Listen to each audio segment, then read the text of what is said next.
জামাই ষষ্ঠী স্পেশাল রান্না করতে চলেছি। তো তো চলো তোমাদেরকে দেখিয়ে দিই।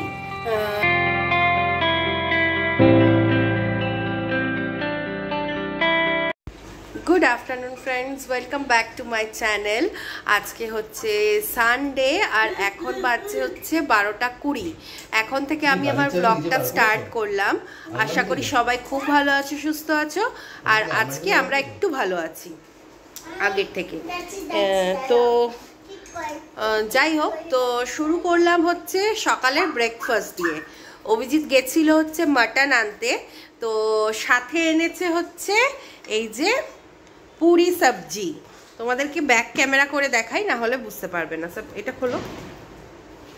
তো নিয়ে এসেছে, তাই এখন হচ্ছে খাওয়া দাওয়া। খাওয়ার কথা ছিল মুড়ি, তারপরে ওই আর কি সকালে, রবিবারের সকাল মানে বুঝতেই তো পারছো, বাইরে বেরিয়েছে।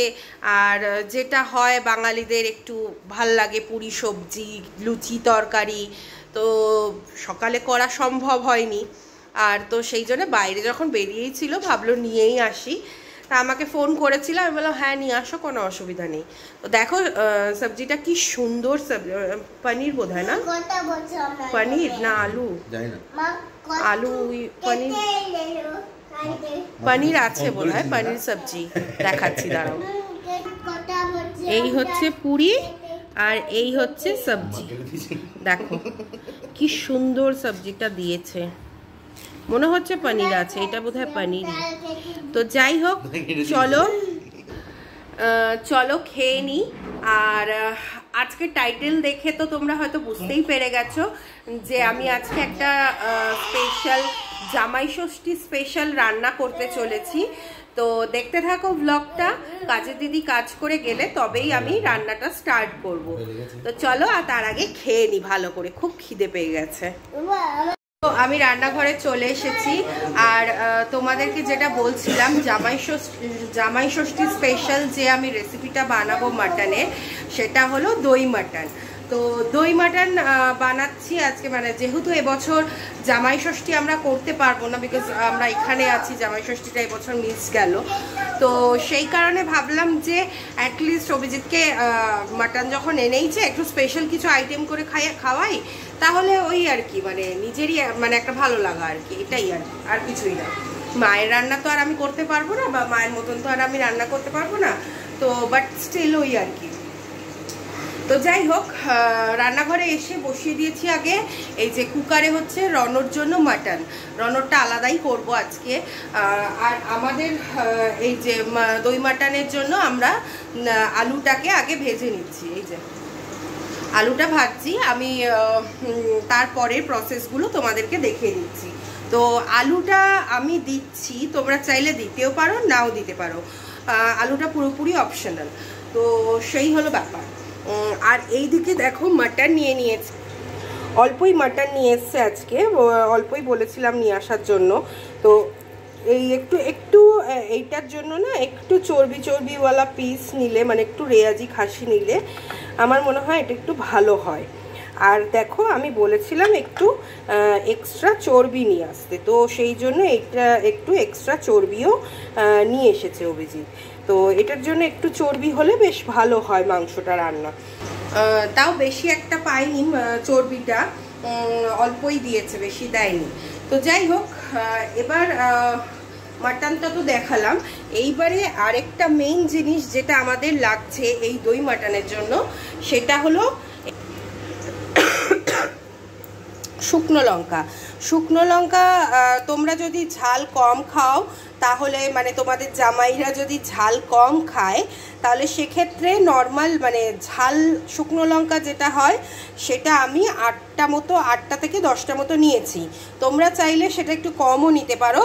আর সাথে আমি নিয়েছি এই যে এই লঙ্কাটা কিন্তু ঝাল হয় না, এটাতে জাস্ট কালার আসে। তো তোমাদের এই লঙ্কাটা যদি তোমরা না পাও, সেই ক্ষেত্রে তোমরা কাশ্মীরি যে গোটা শুকনো লঙ্কা পাওয়া যায়, সেই কাশ্মীরি লঙ্কাটা নেবে।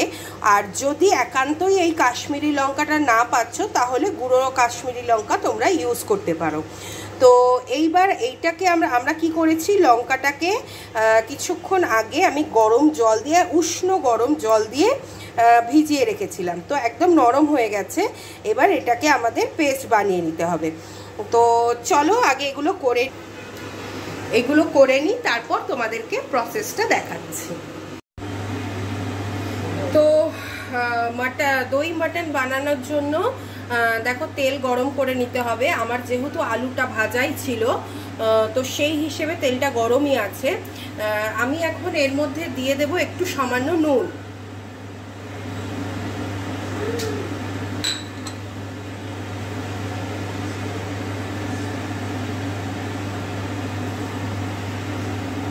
তো সামান্য নুন দিয়ে দিলাম। এইবার করতে হবে, মাটনের যে চর্বি দুটো এক্সট্রা আমি আনতে বলেছিলাম, চর্বিটা, সেই চর্বিটা আমি এই তেলের মধ্যে দিয়ে দেবো।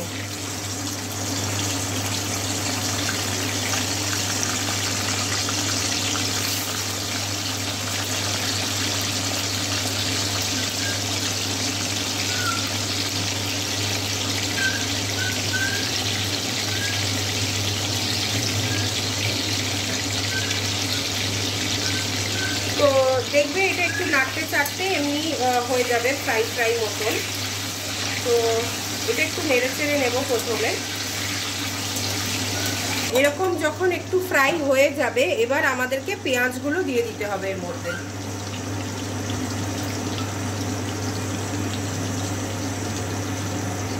তো দেখতেই পাচ্ছ আমি এরকম স্লাইস করে পেঁয়াজটাকে কেটে রেখেছি।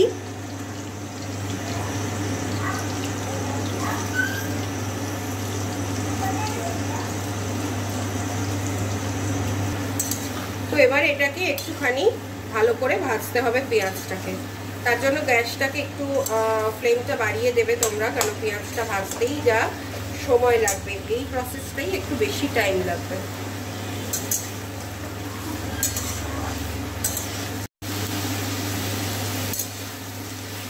তো এটা ফ্রাই হতে হতে আমরা করে নেব হচ্ছে শুকনো লঙ্কার যে পেস্টটা তৈরি করতে হবে, সেটা আমরা করে নেব। শুকনো লঙ্কাটা পেস্ট করে নেব। তো এবার আমি লঙ্কার পেস্টটা বানিয়ে নেব। তো লঙ্কাগুলো আগে নিয়ে নিই।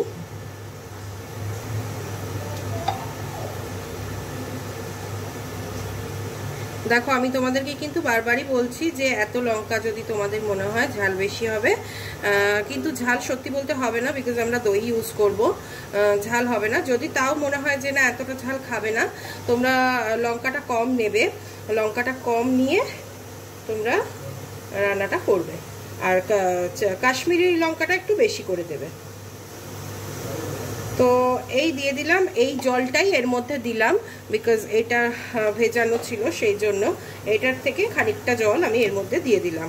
এবার চলো এটাকে ভালো করে মিহি করে পেস্ট বানিয়ে নিই। দেখো জামাইয়ের জন্য করছি মটন রান্না, আর এদিকে হচ্ছে বৃষ্টি, বুঝলে, প্রচণ্ড জোরে বৃষ্টি নেমেছে, একবারে ঝমঝম করে বিশাল মেঘ করে বৃষ্টি নামলো।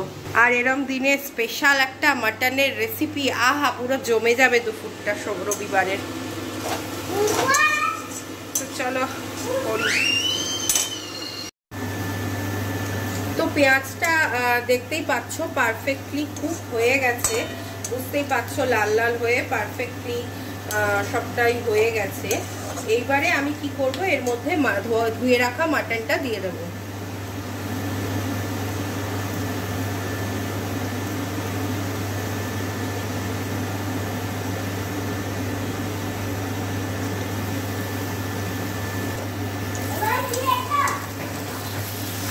এবার মাটনের সাথে পেঁয়াজটাকে ভালো করে একটুখানি কুক হতে দিতে হবে। 5 মিনিট মতন এটার সাথে ভালো করে পেঁয়াজটাকে কুক হতে দেব। তো দেখতেই পাচ্ছ মাটনটা কিন্তু ভালো মতন পেঁয়াজের সাথে কুক হয়েছে। দেখতেই পাচ্ছ মাটনটা লাল লাল ছিল, এখন হোয়াইট হয়ে গেছে মাটনটা। তো এই অবস্থায় আমাদের দিয়ে দিতে হবে পেস্ট করে রাখা শুকনো লঙ্কাটা।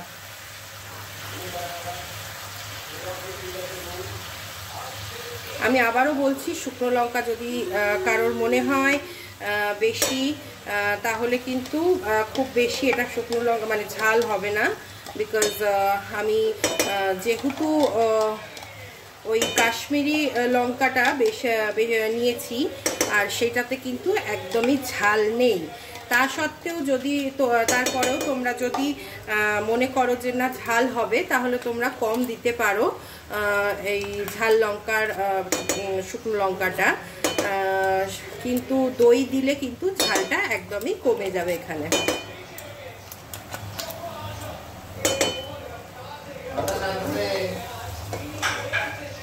এবার এটাকে আবার 5 মিনিট 3-4 মিনিট মতন কষতে হবে।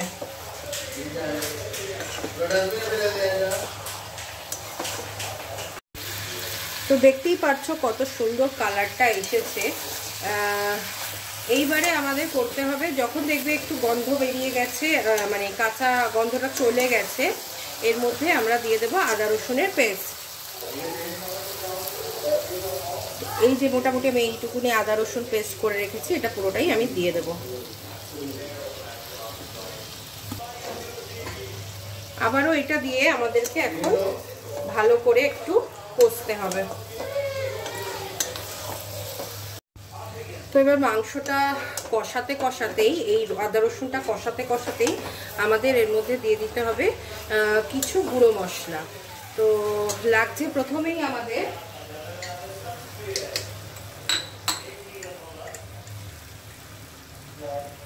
স্বাদ মতো নুন,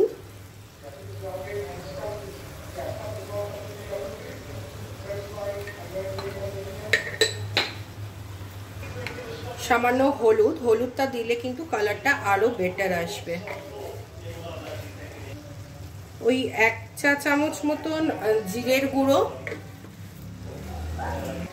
আর 1 চা চামচের একটু বেশি ধনের গুঁড়ো।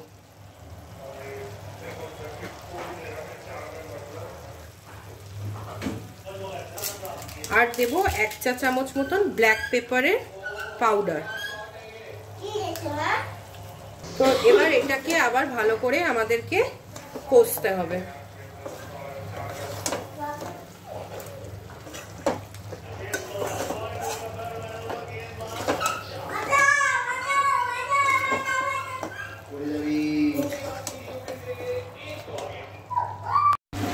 তো দেখতেই পাচ্ছ ভালো মতন কষে গেছে, আর তেলও বেরিয়ে গেছে। এবার আমরা এর মধ্যে অ্যাড করব ফেটিয়ে রাখা টক দই। টক দইটা অবশ্যই ফেটিয়ে নেবে, আর যখন টক দইটা দেবে তখন গ্যাসের ফ্লেমটাকে একদম লো করে টক দইটা দেবে, না হলে টক দইটা ফেটে যাওয়ার চান্স থাকে।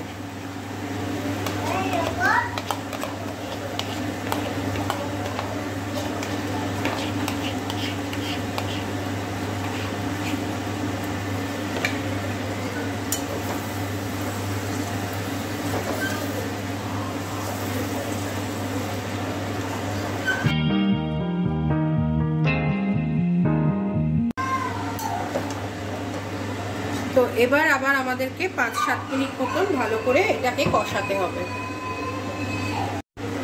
এই অবস্থায় আমি দিয়ে দেব আমার ভেজে রাখা আলুগুলো।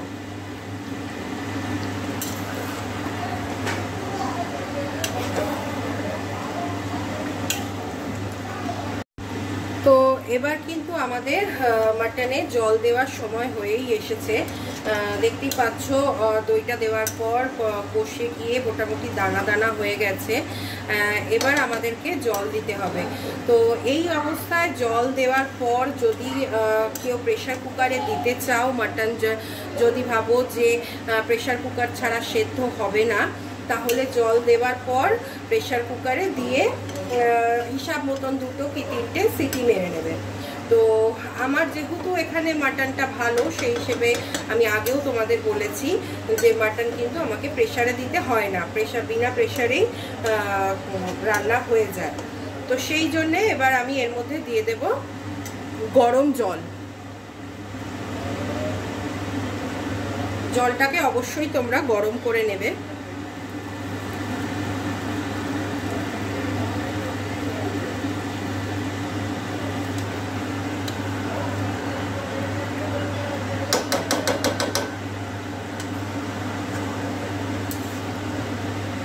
এবার আমি এটাকে ঢাকা দিয়ে ভালো মতন কুক হতে দেব 10 থেকে 15 মিনিট।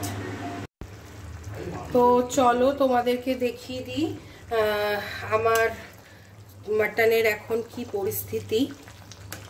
তো জলটা কিন্তু এখনো আরেকটু টানবে, তোমরা দেখে বুঝতেই পারছো জলটা আরো টানবে আরেকটু। তো আরেকটু জলটা টানুক, আরেকটু কষা কষা মতন হোক, তারপর আমি এটা লাস্টে কি করতে হবে দেখাচ্ছি, সাথে থাকো।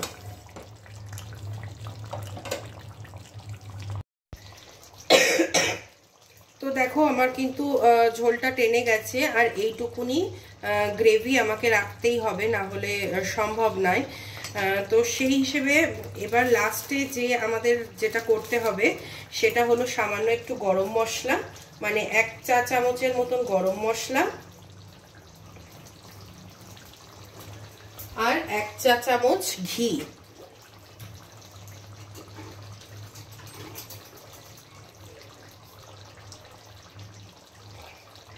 ঘি দিয়ে দেবো 1 চা চামচ মতন, দিয়ে এবার এটাকে নামিয়ে দিতে হবে।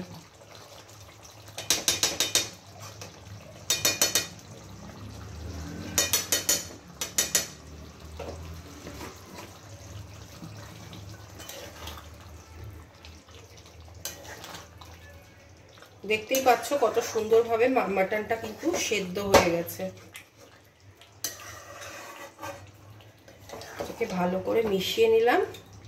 এবার হয়ে গেল আমার জামাই ষষ্ঠী স্পেশাল দই মাটন। তো চলো এটাকে আগে আমি বাটির মধ্যে ঢেলে নিই। তো গাইস দেখো আমার তো দেখিয়েছিলাম তোমাদেরকে মাটনটা হয়ে গেছিল। তো এই যে দেখো বাটিতে সার্ভ করে নিয়েছি, আর অভিজিৎকে দিয়ে দিয়েছি খেতে পুঁইশাক চচ্চড়ি আর মাটন, দই মাটন দিয়ে। তো চলো দিয়ে আসি অভিজিৎকে, আগে দিয়ে আসি চলো। এই নাও তোমার জামাই ষষ্ঠী স্পেশাল দই মাটন। আমারটা নিয়ে আসি, তুমি জামাই না তাই তোমাকে আগে দিয়েছি। খাওয়া শুরু করো, তারপর আমি এসে বন্ধুদেরকে বলছি কেমন লাগলো তোমার। তো বসে পড়েছি দুজনে মিলে খেতে। প্রথমে আগে চচ্চড়িটা দিয়ে খেয়ে নিই, তারপর তোমাদেরকে বলছি মাটনটার কথা, মানে অভিজিৎ বলবে কেমন হয়েছে। চলো খাই আগে। তো আমি এই যে নিয়ে নিয়েছি মাটন, দেখতেই পাচ্ছ কতটা জুসি হয়েছে। এবারে চলো খাওয়ার টাইম। আর এই যে অভিজিৎ তো ঢালছে, দেখে কেমন লাগছে? দারুণ লাগছে, দারুণ। আরো আগে খাই, তারপর তোমাদেরকে বলছি। এই যে খাচ্ছে অভিজিৎ, কেমন হয়েছে? দারুণ। আর এই যে রণ ঘুম থেকে উঠে পড়েছে, বলো। ওর এখন হাত ছোঁয়াবে, দাঁড়াও একটু পরে বলছে।